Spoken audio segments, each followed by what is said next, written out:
Yo, what's going on, y'all? It's Cone, and things are very weird for the Los Angeles Lakers, and they're only getting weirder by the day. We are 11 days away from the start of the NBA season, their first game on opening night against the Golden State Warriors, and we just learned yesterday they're not going to have LeBron James to begin the season. The first time in his, 23-year now career that he's not going to be available for an opening night game, and that is a big time blow to this Lakers team. Now, obviously, it's more important that he's healthy at the end of the season, but to lose him at the beginning is also a big deal. It's sciatica, which has to do with the back, and I'm not a physical therapist. I don't know what this means in terms of re-injury. Like, could this be a recurring thing over the course of the season? Could it heal? But according to the Twitter doctors I did find, it should be about 3 to 4 weeks for reevaluation, and then could be like a 1 to 2 week ramp up period. So he could miss the Lakers like first 10, 15, 20 games if it really takes some time. And with LeBron being 41 years old coming up here soon, I would imagine they kind of take their time on this. They don't have a super easy schedule to start the season. Like, they start off with the Warriors, then there's the Wolves, the Kings, the Blazers, the Wolves, the Grizzlies, the Heat, the Blazers, the Spurs, the Hawks, the Hornets, the Thunder, the Pelicans, the Bucks, 2 games against the Jazz, the Clippers, and Dallas, as well as New Orleans takes him to the end of November. I don't think he's going to miss that far into the season, but up until like those Jazz games, LeBron James could just be out. Having Luka Doncic makes this a whole lot more stomachable, because if they didn't have Luka, they would just be completely dead in the water. Like, they would be abysmal to start this season. It'd be a massive hill to climb up in the Western Conference. It would just be too much. But Luka at least gives them a chance to stay above water. Like, they could win a lot of those games just by virtue of having Luka Doncic, Austin Reaves, this really good offense, and JJ Redick, who I do think is a good coach. But the issue is, I don't think they could be a great team with just Luka. Like, he is a one-man army for sure, and he's going to keep the offense running. But to me, with this team, as bad as I believe it's going to be defensively, the hope on any given night is just run opposing teams out of the gym. Just score a billion points. And Luka can score a lot of points himself. He can play make for others. Like, he's going to elevate this offense to a decent level, but it really doesn't hit elite unless you have LeBron James in the lineup, and then you can stagger Luka and LeBron to where you always have this like all-time level playmaker out there on the floor creating for others. Like, Austin Reaves, when Luka's off the floor, because they're going to have to stagger them now, is a good playmaker. He's a really solid scorer, but he's nowhere near the level of Luka and LeBron. Not to mention, LeBron's definitely not always locked in. Like, that's for sure on the defensive end anymore. But when he is locked in, he's one of their better defenders, and at least that provides you a little bit of an X factor, potential boost on any given night on the defensive end. With LeBron not out there now, you lose a little bit of that juice. So I think they're going to be worse on both ends for a team that I already felt like was only really good. I mean, elite even offensively. Like, they could have one of the best offenses in the league, but they need that to stay above water because the defense, I think, is going to be so bad. And now you're asking a lot from Luka Doncic, like a lot. And we've seen him be injury prone over the last few years. Fingers crossed that with this body transformation he's gone under, that we see less of that, because more Luka is just good for basketball. But there is always the possibility that now you have to give him a larger workload to stay above water to begin the season, and that leads to injury down the line or just exhaustion, and he runs out of gas. And to compete in this West, the Lakers don't need to just be, humming. They need LeBron and Luka Doncic at 100% and have this team firing on all cylinders, because they're not as well-rounded as the Thunder or like the Denver Nuggets or the Houston Rockets. They're just not. So they really just need to be like guns blazing. You cannot stop us from scoring to make a deep run into the playoffs. If LeBron, needs some time to ramp up, this continues to flare up, Luka gets gassed and he's dealing with injuries, it's just not going to work. Not to mention, they might have to give those two guys a bigger workload to make up ground in the season if they struggle at the beginning of the year, not having LeBron. Like, the Warriors, I think they'll lose now on opening night. The Minnesota Timberwolves, they play them twice. I think they'll probably lose both those games. Luka can maybe get them one of them. Portland's not a pushover. San Antonio, I expect to be a lot better. Atlanta, Oklahoma City, like there aren't a lot of bad teams that they play. It's not like they play like the Wizards, the Nets, and the Jazz 5 times. It's going to be tough on a nightly basis, and you don't want to end up in that Western Conference play-in, because if you do, you're going to be playing someone good. There are like 8, 9 teams I think are just going to genuinely be good in the Western Conference this season, depending on health. And if you end up in a spot where you lose that 7-8, suddenly you lose one game, you don't even make the playoffs, or if you win, or even if you're the 7 seed, it's probably Denver round 1, who have had the Lakers number over and over and over again.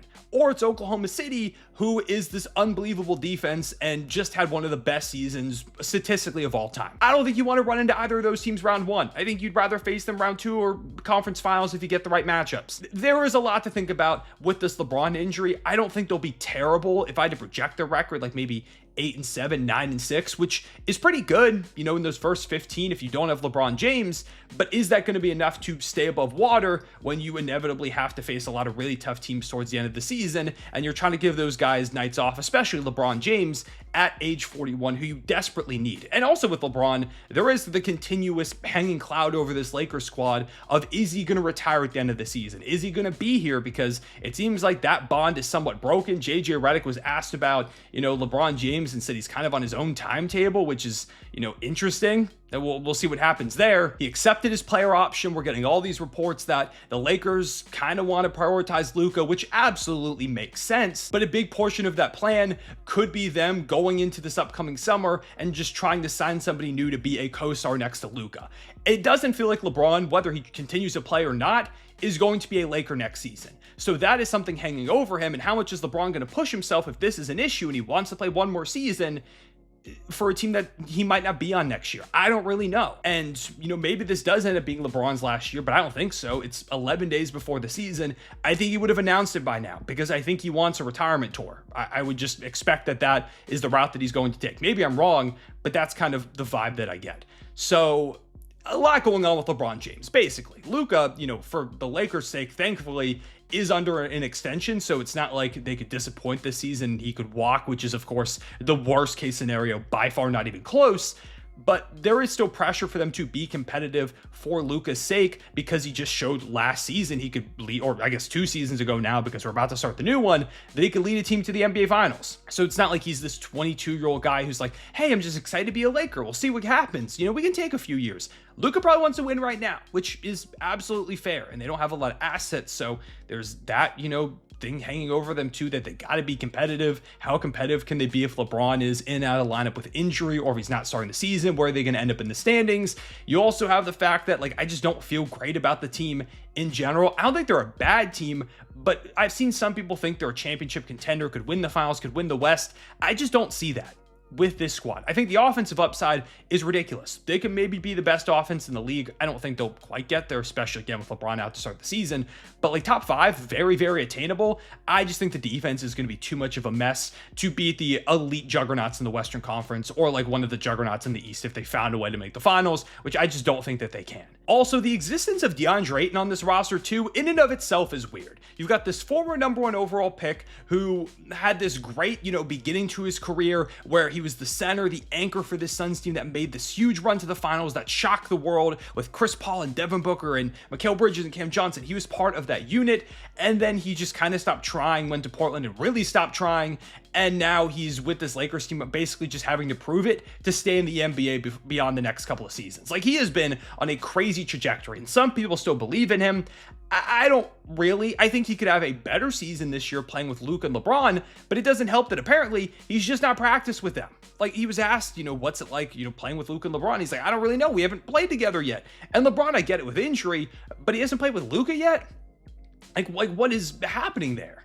You kind of need to build that chemistry, because he is at least an X factor. I don't have high expectations, but if he can somehow turn back the clock and suddenly he's super effective again next to these high-level playmakers, and he's kind of playing for his NBA career, so he's locking down defensively, maybe that Deandre Ayton exists somewhere. I don't think it's in this timeline, but at least he's an X factor, so give him all the tools to succeed. Not getting the chance to practice with Luka all that much or play with LeBron to start his season is not the recipe to success for me for Deandre Ayton. I just don't think it is. And then we talk about Dalton Knecht, who last season was this red hot shooter, and then back half of the year can't hit anything, and preseason can't hit anything. He's supposed to be someone that I thought could, play minutes for this team and that they could kind of use his outside shooting. And that's no longer a thing that's just available because he's just not good at this point. Marcus Smart projects as one of their better defenders, but he's extremely injury prone. And is that 3-point shot going to be there or not? It varies heavily on a night-to-night basis. And then we take a look down their roster, like Jared Vanderbilt, also one of their better defenders, liability on the offensive end. Maybe he could be more polished this season. That would change a lot for them, but I'm not really relying on it. Their backup big is still Jackson Hayes, unless it is small ball Vando or it's Maxi Kleber. But Kleber's pretty injury prone, and I just don't know how effective he is at this point. Jackson Hayes was unplayable last year. I think there are still major concerns with this Lakers team. I think because you have the offensive upside of Luka, LeBron, and Austin Reaves, they can compete with pretty much anybody on any given night. I don't think they could win the Western Conference. I think they could win a series, but the second they get matched up with OKC, Denver, Houston, I just think it's over. And there are a few other teams I think that would also beat them. Like I'd probably pick the Clippers too, which maybe in and of itself, those 4 teams just mean that the Lakers can't win a series. But I think if somehow the standings go their way, they could win a matchup. I'm just not as high on them as other people. And this LeBron thing is making me lower, and it's making me think they're going to be a play-in team. And that probably again sets you up with OKC or Denver, which is just not happening. It's just not happening for the Lakers. So it's weird. It's very weird over there. It was really weird the second they got Luka Doncic, and suddenly it's like, why do the Lakers have Luka Doncic? Which I still don't believe. I say that sentence and I don't believe it. Is LeBron going to be there next season? Austin Reaves, they're going to have to pay him. How much are they going to be willing to pay Austin Reaves? Because he's going to demand a lot of money. And there's also a world where without LeBron to start the season, Austin Reaves just goes crazy. And suddenly it's like, hey, now you have to pay him even more money. Like, what is your long-term solution at center? Is it Deandre Ayton? I don't think so. Can he revive his career? Like a #1 overall pick in 2018, that was 7 years ago. Feels like he might be playing for his career at this point. That's absurd. Jake LaRavia is there now. I'm excited about him. You know, Gabe Vincent has looked good in preseason, had a pretty good bounce back year last season, but like they're not as deep as a lot of teams. They're not great defensively, and losing LeBron to start the year really hurts. I think they could really slide in the standings compared to other teams. Maybe I'm wrong. Maybe Luka just goes superhuman, and skinny Luka, this is like the first notch in his MVP case that he ultimately builds over the course of the year, but we'll have to wait and see, I guess. But for the moment, there are not many teams that are weirder than the Lakers, that have as many concurrent storylines that just cover every branch of basketball, injury, contracts, draft stuff with Ayton. There's a lot going on.